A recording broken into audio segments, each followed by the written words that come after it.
Change. এই যে আমাদের বাবুর্চি চেঞ্জ হয়ে গেছে, নতুন আনকমান বাবুর্চি এসেছে, ঠিক আছে। বাবুর্চি হলো চাপা কিরকিরা কাম করে ওরা ধরা। এই যে পেঁয়াজ দিছে, পেঁয়াজের ভিতরে হালকা হলুদ দিছে। এটা দিয়ে কি করা হবে? আলু ভর্তা না কলা ভর্তা? সরি, কলা ভর্তা করা হবে। এই যে কলা, কলার ভিতরে আবার কি দেওয়া?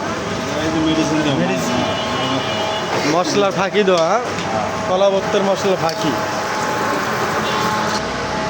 এই যে আমার মামু দিয়ে দিছে ডাইলে কলা, কাঁচকলা, কাঁচকলা ভর্তা।